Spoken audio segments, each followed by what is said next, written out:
called, were hired by the U.S. intelligence community to spy on hundreds of military and political targets. Our science editor, Michael Gillen, has uncovered information about this government program, and he joins us this morning from Washington. Good morning, Michael. Good morning, Joan. You want to tell us, what is remote viewing? Well, remote viewers are people who claim to be able to use a psychic ability of some sort to see things at a distance. So if I'm sitting here in Washington, I would presumably have the ability to know what's going on inside Fort Knox, inside the Kremlin, inside some nuclear facility in North Korea. And it appears to be, or it's claimed to be, a psychic ability against which you cannot shield. Nothing can stop your being able to remote view at a distance. Huh. And they've been using this for some time. Can you give us an example? Yeah, you know, just when you think you've heard everything that the CIA has been into and the other parts of the intelligence community, they've been at it for the better part of the last 20 years. Most of this has been ultra top secret. In fact, most of it, 99% of it, remains highly classified. But remarkably, the principal people involved, the psychic spies, the scientists involved, have decided to talk to us here at ABC News, first on Good Morning America, and later tonight on Nightline. They've used it to communicate with submarines under the water, to locate downed airplanes, both American and Russian. And what I want to show you now is a clip from tonight's Nightline. A lot of people don't believe in psychic functioning or remote viewing. And so I think they'll be surprised to find out that it not only exists and it's valid, but it's been used for this many decades.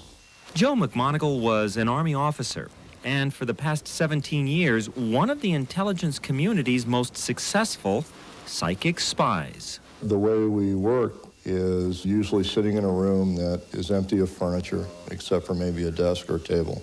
Low lighting, so as not to be distracting. Trap door, entryway, I guess you just call it stairs.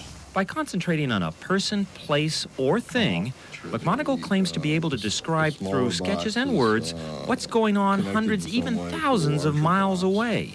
Most people call it extrasensory perception, or ESP. Scientists call it remote viewing.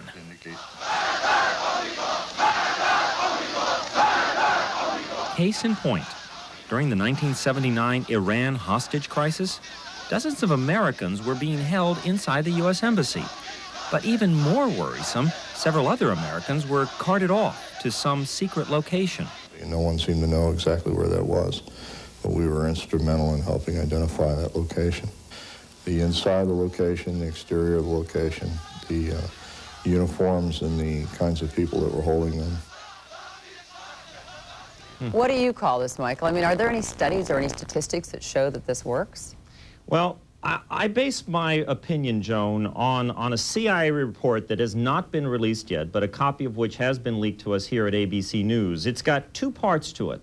The first part is political, and in effect denies that any psychic spying has ever gone on that was successful.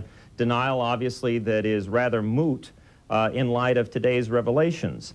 The second part of the report, which I find particularly interesting, was written by two scientists, a woman statistician, Jessica Utts, at the University of California at Davis, very distinguished statistician, and Ray Hyman, who is a distinguished psychologist at the University of Oregon in Eugene. Now, what's interesting is that Jessica Utts did what is admittedly, even the skeptics say, was the most exhaustive statistical study of the last 20 years of this psychic spying business, both research and in the intelligence community. And what she finds, she comes out and says, there is a statistical reason to believe that remote viewing does exist, that ESP does exist. She considers it scientifically proven. Ray Hyman, who is a very well-known skeptic, doesn't go that far. He kind of concedes that, yes, there appears to be something that Jessica has found here, a statistically significant something, but he stops short of saying that it's remote viewing or it's psychic spying. Well, what I say is that we haven't yet proven the case, Joan, but we're a long way from being able to dismiss this as so much bunk. And what I'd like to see now is for the National Science Foundation or for the National Institutes of Health to step in where the intelligence community has been in for the last 20 years and to fund this research so once and for all, by applying the strict scientific method, we can get to the bottom of this. Otherwise, we're just going to keep spinning our wheels and the debate's going to go on and on and on.